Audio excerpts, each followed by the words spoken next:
여러분, 홍남기 경제부총리가 올해 2분기 성장률이 마이너스 2% 초반까지 갈 거다 이렇게 이야기했습니다. 1분기도 마이너스 1.3%였는데 2분기도 마이너스 2% 간다 그러면 굉장히 어렵다는 이야기잖아요. 어저께 저녁이죠. 예.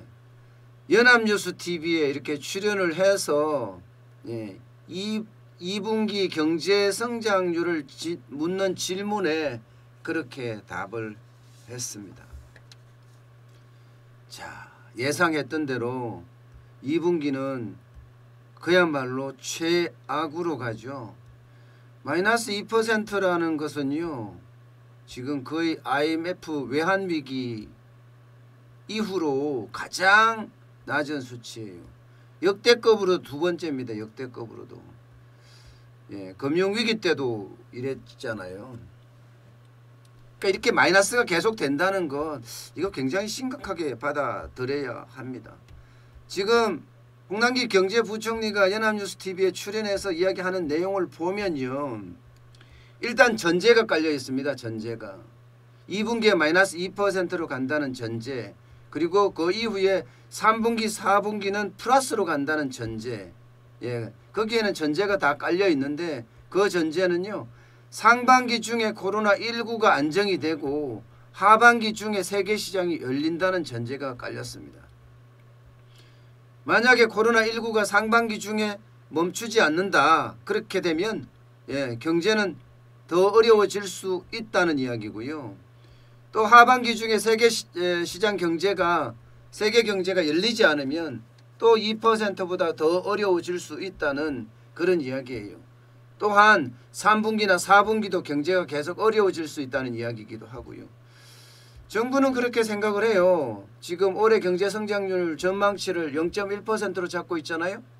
그런데 이게 과연 맞느냐 안 맞느냐에 대한 이야기 많이 나오고 있습니다. 또한 홍남기 경제부총리는 재정 준칙에 대해서도 특별하게 뭐라고 이야기해야 되나 언급하지 않았습니다. 지금까지 재정 준칙을 정한다고 이야기를 했었는데도 말입니다. 어쨌든 그래요. 지금까지 수퍼 추경이었는데 그 수퍼 추경에도 2분기가 마이너스로 떨어진다는 것은요, 우리 경제에는 큰 충격을 줄 가능성이 큽니다. 그만큼 실물 경제가 지금 어렵다는 거예요. 1차 추경 때도 이게 적은 돈이 아니었거든요. 11조 7천억 원의 추경을 했습니다. 그래서 돈을 뿌렸어요. 2차 추경도 12조 2천억 원에서 이게 또 돈을 뿌렸단 말입니다. 4월 이후로.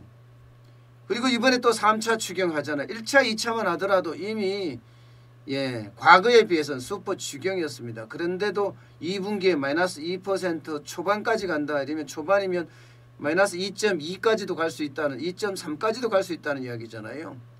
그만큼 실물경제에 충격이 많이 왔고 슈퍼 추경도 영향력이 그렇게 많지는 않았다. 뭐 그렇게도 말할 수 있겠죠. 슈퍼 추경을 했기 때문에 2분기가 2% 초반까지 막는 것 아니냐 이렇게 이야기를 하거든요. 그런데 상황이 그렇게 정부의 입맛대로는 해석이 되지 않는 것 같습니다. 왜냐하면 물가가 그만큼 떨어졌고 수출이 지금 박살이 났잖아요. 수출만 하더라도 지금 5월 달에 지금 24.3% 떨어졌나요? 24.3%면요 거의 뭐 4분의 1이 날아간 거예요. 수출의 4분의 1이 날아갔습니다. 여러분들 생각해 보세요. 내가 용돈을 200만 원을 받고 있다가 150만 원만 받는다고 생각해 보세요. 돈이 엄청 줄어 보입니다. 국가 경제도 마찬가지예요. 그만큼 뚝 떨어졌다는 거예요. 그만큼. 게다가 지금 3차 추경 35조 3천억 원 했는데 과연 이게 경제 회복의 마중물이 될 거냐? 마중물이라고 하기엔 돈이 너무 많죠. 그죠? 1, 2, 3차 다 따지면 59조 2천억 원이니까 말입니다. 이런 거대한 자금을 계속 쏟아 붓고 있거든요. 당연히 이렇게 되니까요, 나라 빚은 점점 증가합니다. 이것 때문에 걱정이 많아요. 전부 다. 솔직히 반년새에 거의 100조 정도에서 100조, 111조 4천억 급증했습니다. 그래서 지금 840조에 840조. 예. 국가 부채 비율도 이렇게 되면 거의 43%가 넘어섭니다. 43%가. 재정적자요. 재정적자도 지금 장난 아니에요. 예, 재정적자도 이대로 가면 112조 2천억 원. 112조예요. 112조. 예, 재정적자 비율도 5.8%입니다. 재정적자 비율도 5.8%. 야, 이런데도 재정 준칙이 지금 깨졌잖아요. 지금까지 대한민국은 재정 준칙이라는 게 뭐였습니까? 예, 국가 부채 비율을 40% 이내로 관리한다. 재정 적자를 마이너스 3%로 관리한다가 지금까지 준칙이었어요. 그런데 이게 작년 국가재정전략회의에서 문재인 대통령이 그렇죠. 40%의 기준이 뭐냐 이렇게 물었습니다. 예. 그리고 나서 이게 급속도로 깨지기 시작했습니다. 그러면서 건국대 최백은 교수인가요? 예, 그분이 족보에도 없는 거다 뭐 이렇게 이야기를 하니까 여당이고 청와대고 벌떼처럼 나타나서 뭐라고 했습니까? 재정준칙 40% 근거 없다. 근거는 분명히 있거든요. 족보도 있습니다. 예. 이게 유럽연합이 만들어질 때 재정준칙이었거든요. 60%의 재정적자 마이너스 3%. 그 당시 60%가 우리는 40% 된 이유가 고령화가 좀 빨리 되고 있고요. 또 남북이 분단되어 있기 때문에 이 부분을 좀 남겨놔야 된다 해서 2016년에 재정준칙이 만들어질 때 국가 부채 비율이 40%고요. 재정적자가 마이너스 3%로 관리하자 이렇게 심리적 마지노선이 정해져 있는 거였어요. 심리적 마지노선. 이게 이제 깨졌어요. 그런데 기획재정부도 지금 재정준칙 만든다 이야기는 계속해서 했지만 지금 만들질 않아. 이거는요. 법 없이 국민에게 법 지키라는 거예요. 법이 없는데 법을 지키라는 거예요. 그러면 정부가 만드는 대로 법이잖아요. 그냥 이연령 비연령이에요. 집어넣고 싶으면 집어넣을 수도 있고 마음대로 할 수 있는 게 이거예요. 뭔가 원칙이 있고 기준이 있어야지 불안해하지 않죠. 예. 기획재정부 정도 되면 나라 빚을 관리해야 되는 어떤 수문장이잖아요. 그러면 우리는 재정을 이렇게 해서 이렇게 관리해서 앞으로 이렇게 하겠다 하는 계획까지 있어야 돼. 실제로 작년 12월 19일 날 기재부는 그랬습니다. 재정준칙 최우선 과제로 지금 한다고 했어요. 최우선 과제로. 안정하고 있어요. 안정하고. 나라의 국간을 지키는 국간지기가 정하지도 않고 화수분처럼 그냥 돈을 계속 빼다 쓰는 겁니다. 1차 추경하고 2차 추경과 3차 추경과 앞으로 4차 추경할지 누가 할 일이에요. 4차 추경에도 막을 방법 없습니다. 국회는 이미 여당 독주 시대가 됐고요. 여론을 받아들이는 걸 본 적이 없기 때문에 그냥 생각하면 그냥 받아들여지는 거예요. 그럼 나라 국간이 하수분입니까? 세금은 계속 줄어들고 있고요. 예. 세금이 올해만 하더라도요. 세입 부족분이 적어도 18조 원이 넘는다는 그런 분석도 나와 있는 상태예요. 그러면 나라 국간이 다 박살이 난다는 이야기잖아요. 그런데도 재정준칙을 정하지도 않고 그냥 있는 대로 지금 빼쓰고 있어요. 원칙이 뭔지 도대체 저는 알 길이 없어요. 오죽했으면 감사원이 나서서 재정준칙 도입을 검토하라 이렇게 권고를 했겠어요. 오죽했으면. 제가 여러분 재정준칙 없이 돈 빼쓰는 걸 갖고 지난번에 한번 막 난리를 친 적이 있습니다. 예. 법이라는 게 정해져 있고 불확실성을 제거해 줘야지 국민이 불안해하지 않는 건데 나와서 이야기를 하면 뭐예요. 준칙 없이 준칙은 깨졌잖아. 지금 뚝이 무너진 상태에서 대비하라 해야지 대비하란 말도 안 하고 있어요. 지금 이대로 가면요. 대한민국은 굉장히 어려워지는 그런 형국을 맞습니다. 전 세계에서요. 재정준칙이 없는 나라가 OECD 중에 80개국 보죠. 80개국. 감사원이 보고한 자료에 보면 80개국 중에 대한민국하고 터키만 재정준칙이 없습니다. 대한민국하고 터키만. 지금까지 심리적으로 우리는 있었어. 근데 대통령이 직접 깨버렸단 말이에요. 대통령이 직접. 그러면 재정 준칙이 없이 지금 세금을 갖다 퍼쓰면 되겠어요? 지금 퍼쓰는 것도 보면요. 1차, 2차, 3차 60조에 가까운 돈을 갖다가 내다 썼다고 하지만 여기에는 성장 전략이 없어. 성장 전략이. 돈을 쓸 때는요. 특히 국가 돈은요. 예, 그중에 일부라도 일부라는 게 국가 미래를 준비하는 부채를 빼다 쓰잖아요.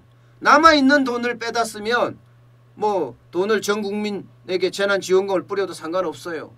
나라 돈이 없는데 거기에 적자 국채를 발행해 갖고 한다고 치면요. 이게 굉장히 적재적소에 써야 됩니다. 꼭 필요한 곳에 돈을 써야 돼요. 취약계층 어렵죠. 경제 위기 나니까 여기는 돈을 줘야 되겠죠. 저도 그렇게 생각합니다. 예. 그러나 많은 돈은요. 이 위기를 극복한 이후에 대한민국이 성장할 수 있는 기반을 마련하는 데 써야 돼요. 돈을 뿌리는데 계속 이렇게 써제끼면요. 대한민국의 어떤 미래는 굉장히 불투명합니다. 왜냐하면 나라 국간이 비어가는 데다가 기업의 경쟁력은 뚝뚝 떨어지고 있잖아요. 규제에 규제를 계속 때리니까 기업 경쟁력이 떨어질 수밖에 없는 상황이에요. 그런 상황에서 도대체 국가 미래는 누가 책임을 지는 건가요? 예, 저는 그런 게 너무너무 답답해요. 지도자라면 최소한 이게 불확실성이 없어야 돼요. 불확실성이. 그리고 소신을 지켜야 합니다. 뭐가 권력이 그렇게 중요합니까?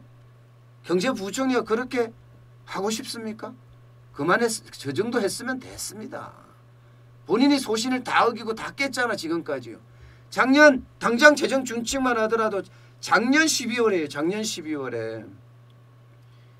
12월에 2020년도 경제 정책 방향을 설명하면서 재정 준칙을 정하겠다고 본인 입으로 스스로 말했어요. 6개월인데도 안 하잖아요. 6개월인데도. 예. 긴급재난지원금도 그렇죠. 저는 2차 긴급재난지원금 홍남기 경제부총리는 없다고 이야기를 해요. 검토한 적도 없다. 안 된다 하지만 결국 권력에 밀려서 여론의 미명하에 여론은 미명합니다. 이게 여론이 진짜 맞는지 안 맞는지 봐야지 하니까요. 여론의 미명하에 또 굴복할 거예요. 저렇게 굴복하려면 나라 살림살이는 누가 도대체 지킬 수 있는지 저는 그런 게 굉장히 안타깝습니다. 나라 살림살이라는 게 기획재정부 장관, 경제부총리가 지키지 않으면 누가 도대체 지킬 수 있단 말입니까?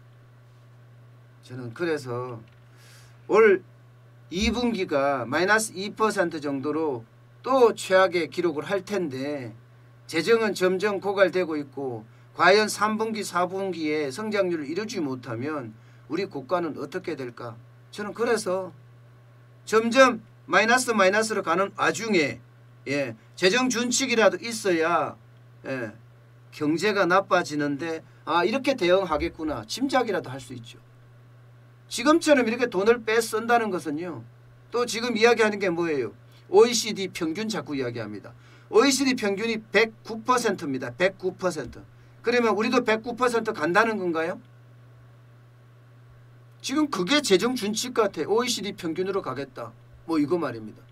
근데 생각해 봐야 될 게 우리는 기축통화가 아니에요. 뉴질랜드나 호주나 스위스나 이런 나라들처럼 우리는 기축통화가 아니기 때문에 기축통화가 아닌 나라들을 롤 모델로 삼아야 되는 거 아닌가요? 그렇게 계속 빼쓰게 되면요. 재정 준칙이라는 게 OECD 모델 이렇게 간다? 그럼 빚은 어떻게 감당할 건가요? 이게요. 빚이 자꾸 이렇게 늘어나잖아요. 지금 재정 적자도 마이너스 5.8%까지 늘었잖아요. 근데 이게 누가 평가하느냐? 이게 전문가들도 그래요. 족보도 없다, 근거도 없다, 이론도 없다 다 이렇게 이야기하고 있는데 당장 말입니다. 세계적인 신용평가 기관들 S&P나 무디스나 혹은 피치나 이런 데가 어떻게 생각할지예요. 이런 데가 한국 경제 저렇게 가면 위험한데 이렇게 생각한다고 치면요. 그들이 신용평가 등급을 국가신용평가 등급이죠. 내릴 수가 있습니다. 국가신용평가 등급을 내리게 되면요. 그만큼 대한민국은 돈을 조달하기가 힘들어요. 우리가 국채를 발행을 하지만 적자 국채라는 게 국채 아니겠습니까? 국채를 발행하지만 국채를 사줄 사람이 없어지는 거예요. 사준다고 하더라도 이자율을 더 높게 책정을 할 수밖에 없습니다. 이자를 많이 준다고 해야지 각국의 중앙은행이들이나 국부펀들이 사줄 거 아니에요. 그래서 이게 재정준칙이라는 게 반드시 있어야 되고 그래야지 안심할 수 있습니다. 소신을 가지고 해야 되는데 소신이 무소신이니까 지금 경제가 이렇게까지 자꾸 꼬꾸라지는 것 같아요. 어쨌든 2분기도 어렵다고 하고요. 3분기 4분기도 만만치 않다고 합니다. 여러분들 지금 3차 추경이 얼마나 시장에서 버텨주느냐에 따라서 우리 경제 성장률이 마이너스로 가느냐 안 가느냐 뭐 이렇게 이야기하는 것 같은데요. 그건 홍남기 경제부총리의 이야기고요. 실질적으로는 마이너스로 갈 가능성이 굉장히 크다는 거. 그렇게 되면 각자 도생이 굉장히 중요하다는 거 반드시 아셔야 될 것 같습니다.